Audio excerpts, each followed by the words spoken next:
असा चिकन खिमा बनवाल ना तर सगळी जण आवडीने खातील। त्यासाठी इथे मी चिकन घेतलेला आहे, स्वच्छ धुतले, पाणी घालून आपण त्याला उकडायला ठेवणार आहोत मीडियम गॅसवर। त्यानंतर उकडल्यावर पाणी सुद्धा आटलेलं आहे आणि चिकन सुद्धा छान शिजलेलं आहे।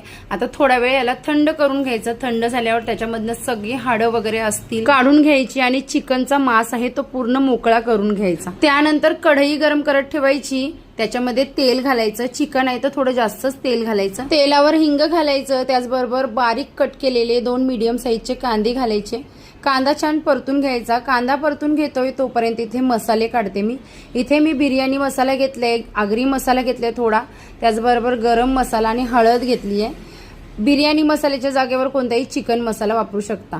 कांदा आपला परतून घेते, त्याच्यावर मी आता मीठ घातलंय। मीठ घातल्याने कांदा लवकर शिजतो, त्याचबरोबर खिम्यासाठी लागेल तेवढा मीठ एकदमच घालून घेतलंय। आता कांदा शिजल्यावर आपण त्यामध्ये अद्रक, लसूण, मिरची, कोथिंबीर आणि पुदिन्याची पेस्ट करून घातलेली आहे, ती सुद्धा परतून घ्यायची। त्यानंतर आपण घेतलेले मसाले घालायचे। मसाले परतल्यावर आपण जे चिकन घेतलेलं ते घालायचं, ते परतून घ्यायचं आणि थोडंसं बेताचं त्यामध्ये पाणी घालायचं।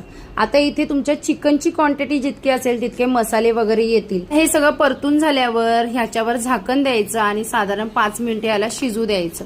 इथपर्यंत ब्लॉग बघितला असेल आणि आवडला असेल तर जरूर लाईक शेअर, चॅनेलला सबस्क्राईब करायला मात्र विसरू नका। प्लीज सबस्क्राईब करा। खिमा आपला छान तयार झाला। आता लास्ट एक गोष्ट ती म्हणजे अंड एक घालायचं। तर इथे मी एक अंड फोडून घातलेलं आहे आणि इथे आपला सुंदर असा खिमा तयार झालेला।